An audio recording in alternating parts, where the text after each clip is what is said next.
Good morning students. So we are back again with our maths class. Done 3.1 and 3.2. I gave you few questions to do yourself. I hope you have done those questions. Graphical method is clear to you. So now we are going to start questions of exercise 3.3 and these questions are based on substitution method, because the next topic is substitution method that you have already done. Substitution method problem sums we are having, but remember one thing, while giving your paper you will not have that do these problem sums with this particular method until unless that method is mentioned, then only you have to do it with the particular method. If the method is not mentioned over there, you can use any method for it, right? So now let's start with question number 3, exercise 3.3, first part.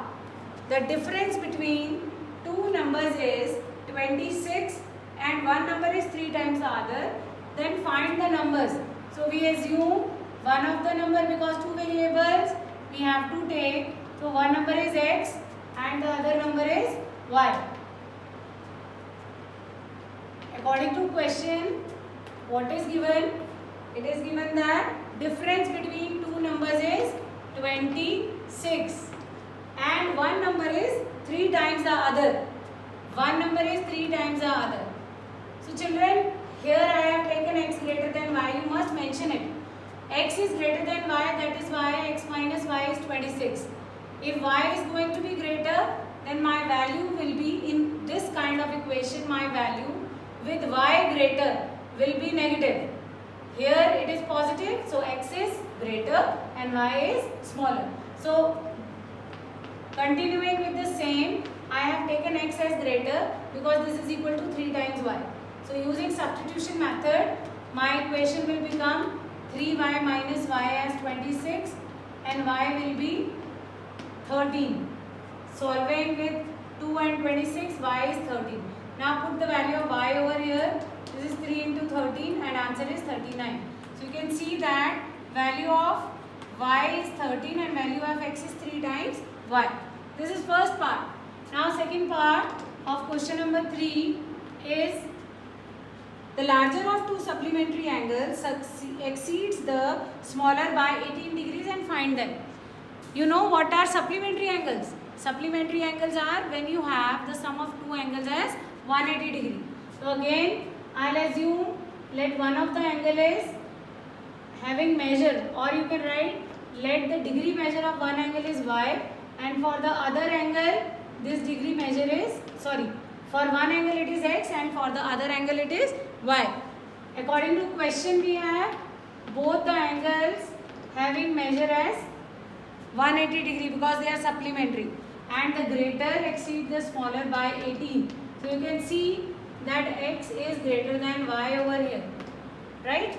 Then you can solve these two equations by substitution method and then we can get the value of x and y. It's for your homework, you will do it yourself. Understand?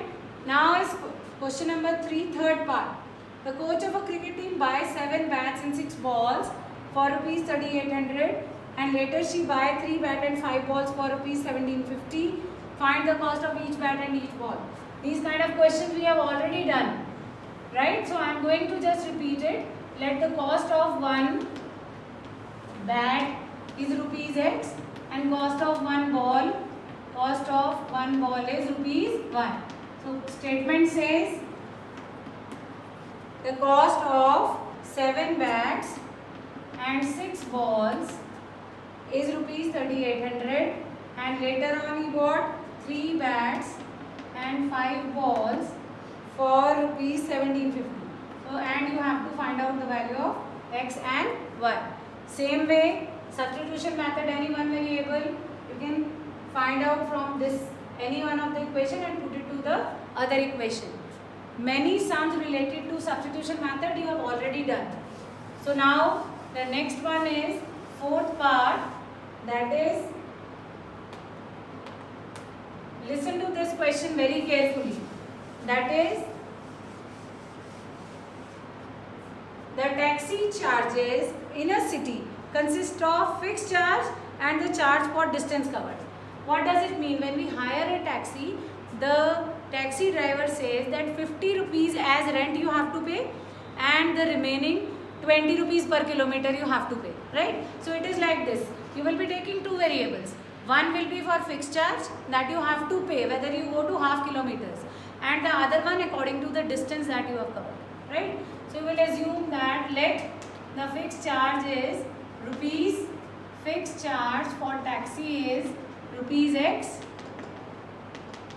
and the charge per kilometer is rupees 1, right? Now, for a distance of 10 kilometers, the charge paid is 105 rupees. For a distance of 10 kilometers, right? So, fixed charge you have to pay, and for 1 kilometer it is Y, for 10 kilometers it is going to be 10 Y, right? Fixed charge plus charge per kilometer into 10. Total money he has to pay is 105. I hope it is clear to you. According to 10 kilometers of distance. Then second is for 15 kilometers, again fixed charge is fixed. According to per kilometer it is changed, and the total sum is 155 rupees. So you have got two equations. You can find the value of x, convert and put it over here. You will get the value of x and y. But now we have one more part. How much does a person have to pay for traveling a distance of 25 kilometers?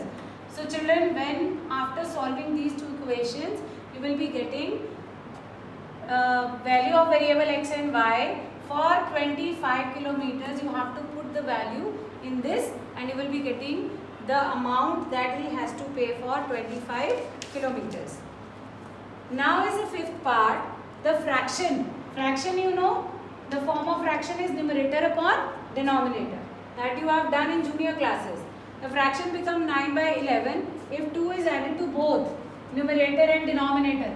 So you assume numerator to be x and denominator to be y. If we add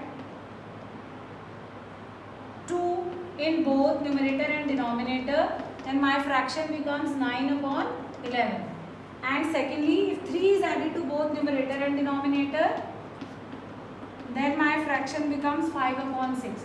Find the fraction, means find x and y, right? Multiply these two with cross multiplication. This is 11x plus 22. This is 9y plus 18. Will become 11x minus 9y, 18 minus 22. So this is minus 4. So this way you can convert this part into the form of linear equation.